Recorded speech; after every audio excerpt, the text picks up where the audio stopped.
बिस्मिल्लाहिर्रहमानिर्रहीम। अस्सलाम वालेकुम। ख़वातीन हज़रात, पाकिस्तान और चीन ने मिलकर भारत की नींदें हराम कर दी और भारत इस वक्त इतना डरा हुआ है कि उसे मजबूरन स्क्रीन पर आकर अपनी फ्रस्ट्रेशन निकालना पड़ी। इंडियन एयर चीफ ने कहा है कि हमें पता है कि चाइना स्कर्दू पाकिस्तान में बैठकर हम पर हमला करने वाला है, यानी स्कर्दू की एयरबेस से इंडिया पर हमला होने वाला है और यह हमला पाकिस्तान और चीन मिलकर करने वाले हैं। और ये भी कहा कि हम इस हमले के लिए तैयार हैं। आपको याद होगा कि कुछ अर्सा कबल भारतीय एयर चीफ ने ही कहा था कि 40 चाइनीज जहाज इस वक्त स्कर्दू में मौजूद हैं, जो कि भारत पर हमला करने के लिए तैयार बैठे हैं। और सोने पर सुहागा ये हुआ कि पाकिस्तान एयरफोर्स ने मोटरवे पर लैंडिंग की मशकें करके भारत की नींदें मजीद हराम कर दी। और जाहिर है कि जब पाक फिजाइया ने मोटरवे पर लैंडिंग की तो भारत का डरना भी बनता था। और उसके बाद एक और सोने पर सुहागा ये हुआ, जनरल कमरवजीर बाजवा स्कर्दू पहुंच गए और वहां पर जाकर उन्होंने ये वाजे कर दिया कि हम हर तरह से तैयार हैं। यही वजह है कि इस वक्त इंडिया बेहद डरा हुआ है। उसकी रात की नींदें हराम हो चुकी हैं कि किसी भी वक्त चीन और पाकिस्तान मिलकर इंडिया पर हमला कर सकते हैं और चीन के जदीद जंगी जहाज किसी भी वक्त भारत की नैया डुबो सकते हैं। दोस्तों, भारत के साथ साथ भारतीय मीडिया बेहद डरा हुआ है और अब उसने ये खबर रिपोर्ट करना शुरू कर दी है कि चीन पाकिस्तान से भारत पर हमला करने जा रहा है। भारतीय मीडिया का कहना है कि पाकिस्तान ने चाइना को अपना एयरबेस दे दिया है। चाइना स्कर्दू की एयरबेस से किसी भी वक्त इंडिया पर हमला कर सकता है। दोस्तों, इस वक्त भारतीय मीडिया मुकम्मल तौर पर पागल हो चुका है। उसको ये समझ नहीं आ रहा कि वो कैसे रिएक्ट करे। खबर वो ये दे रहा है कि पाकिस्तान और चाइना मिलकर इंडिया की बैंड बजाने जा रहे हैं। इस बारे में भारतीय मीडिया क्या कह रहा है ये भी हम आपको सुनवाएंगे, लेकिन इसके साथ साथ मोदी का वो क्लिप भी सुनाएंगे जिसमें वो अपनी एयरफोर्स को मजीद शय दे रहा है कि पाकिस्तान पर हमला करना बनता है। दोस्तों, इन दोनों की बातें आपको सुनाते हैं कि भारतीय मीडिया क्या कह रहा है और मोदी सरकार क्या कहती है। उसके बाद वापस आते हैं। पाकिस्तान के अड्डे से भारत पर हमले की तैयारी में चीन है। ये भारत से जुड़ी बड़ी खबर इस वक्त आ रही है। पाकिस्तान के अड्डों से भारत पर हमले की तैयारी में चीन है। चीन ने पीओके के स्कर्दू बेस पर भेजे हैं 2 J-20। पीओके में एलओसी पर J-20 ने भरी उड़ान। ये तस्वीरें सामने आई। पाकिस्तानी मीडिया का दावा, पीओके से भारत पर हमला आसान है और इस वजह से चीन वहां पर भी अपनी तैयारी कर रहा है। पाकिस्तान के स्कर्दू एयरबेस पर चीन का ये नया ठिकाना है, जहां पर देखिए 2 J-20 भेजे गए हैं चीन की तरफ से। संप्रभु देश कहते हैं आप अपने आप को। पाकिस्तान चीन का पिट्ठू बनकर इस तरह से अपने जो एयरबेस हैं वो तक आप उनको दे रहे हैं ताकि वो भारत के खिलाफ कोई कार्रवाई करना चाहे तो वहां से कर लें। पाकिस्तान कब तक ये करता रहेगा? कभी अमेरिका को अपने बेस आप दे देते हैं ताकि वो अफगानिस्तान पर हमला कर सके, ताकि वो कहीं और जाकर हमला कर सके। अब आप चीन को दे रहे हैं, तो यही चलता रहेगा पाकिस्तान में, आउटसोर्सिंग। आप बात कर रही कि पाकिस्तान चाइना का पिट्ठू है। कोई किसी का पिट्ठू नहीं है। अमेरिका को आज आप सपोर्ट कर रहे हैं, कल पाकिस्तान सपोर्ट कर रहा था। गलत या सही हो एक अलग बात है। रशिया पहले आपके साथ था, अब रशिया किसी और ब्लॉक में चला गया, चाइना वाली साइड पे। तो ये चीजें दुनिया में कहीं ना कहीं चल रही होती है। इससे मतलब ये नहीं होता कि कोई किसी का पिट्ठू हो गया। आपके स्ट्रेटेजिक रिलेशनशिप होती है किसी के साथ। हिंदुस्तान के लिए अमेरिका खड़ा है, अपने बहरी बेड़े लेकर। जब दो देश बराबरी के स्तर पर आकर रणनीतिक तौर पर एक दूसरे को मदद करते हैं, वो बराबरी का रिश्ता कहलाता है। लेकिन पाकिस्तान जो करता रहा है, जिस तरह के से आप अपने बेस पहले अमेरिका को देते रहे हैं, अब आप चीन को दे रहे हैं भारत के खिलाफ काम करने के लिए, और उसके बदले में आप पैसे भी लेते हैं। अमेरिका से सालों तक लेते रहे और अब आप चीन से ले रहे हैं। वो बराबरी का रिश्ता नहीं होता है।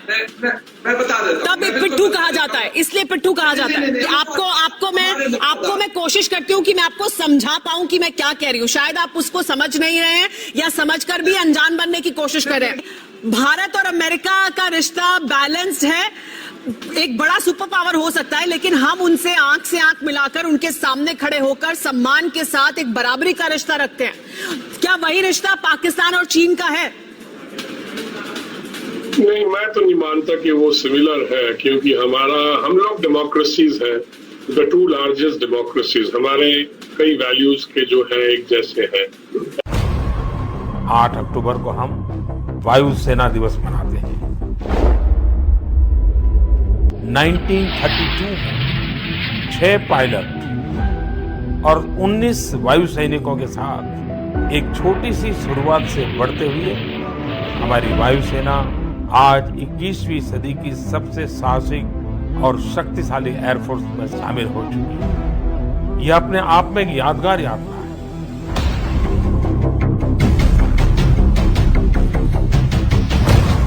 भारतवासी हमारे सुरक्षा बलों के प्रति हमेशा गौरव और आदर का भाव रखते हैं। चाहे वो आर्मी हो, नेवी हो, एयरफोर्स हो, हमारे जवानों का साहस, वीरता, शौर्य, पराक्रम, बलिदान हर देशवासी उनको सलाम करता है।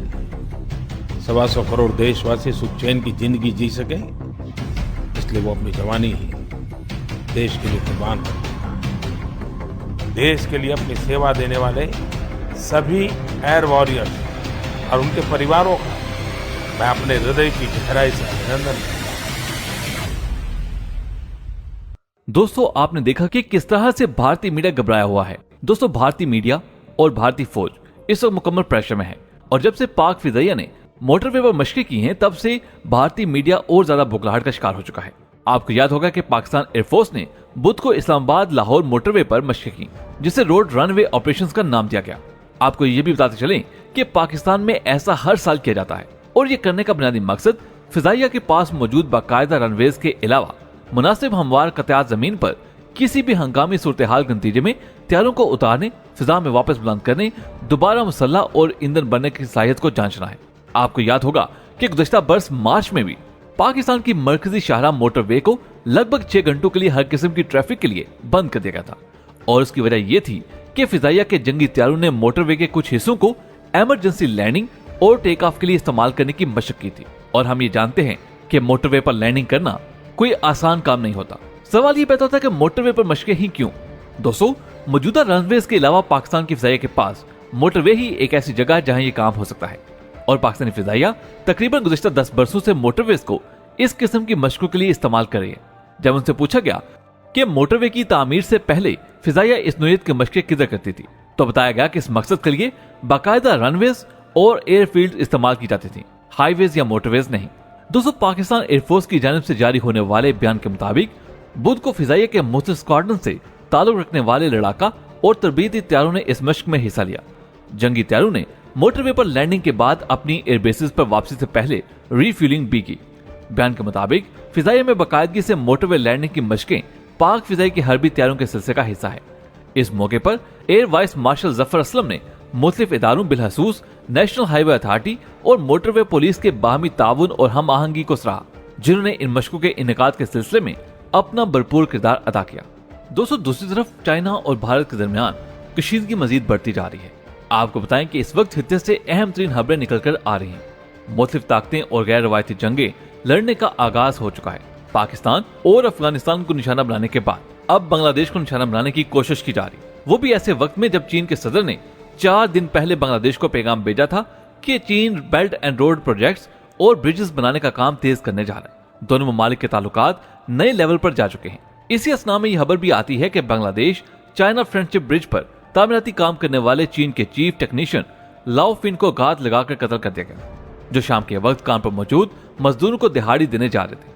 इस खबर के साथ ही बांग्लादेशी फौज के रिटायर्ड मेजर दिलावर हुसैन ने वीडियो बयान जारी करते हुए कहा कि चीनी बशिंदे को भारतीय खुफिया एजेंसी रा ने कत्ल करवाया है, क्योंकि भारतीय खुफिया एजेंसियां बांग्लादेश और चीन को आपस में करीब होता नहीं देखना चाहते और काफी अरसे से तहरीब कारी का भी मंसूबा बना रहे थे। इंडियन खुफिया एजेंसियां चीनी इंजीनियर्स को निशाना बनाकर बेल्ट एंड रोड पर हमला करना चाहते हैं। बांग्लादेश के रिटायर्ड मेजर का यह बयान इंतहाई अहम है, क्योंकि चीन के साथ स्ट्रेटेजिक मुआहदे करने पर गुज़श्ता कई दिनों से बांग्लादेश के खिलाफ इंडियन मीडिया कैंपेन चला रहा था। अब सवाल ये पैदा होता है कि आखिर पिछले चंद दिनों में ऐसा क्या हो रहा था कि जो इन सारे हालात का सबब बना। दोस्तों, 2 हफ्ते पहले ही द डिप्लोमेट नामी मैगजीन ने ये हेडिंग लगाई थी कि बांग्लादेश अपने आप को इंडिया से दूर करता जा रहा है और चीन के कैंप में जा रहा है। इसी तरह एशियन टाइम्स साइट का कहना है कि अमेरिका पूरी कोशिश कर रहा है कि बांग्लादेश में चीन की सरमायाकारी किसी तरह रुकवाई जाए और चीन के कैंप में उसे जाने से रोका जाए।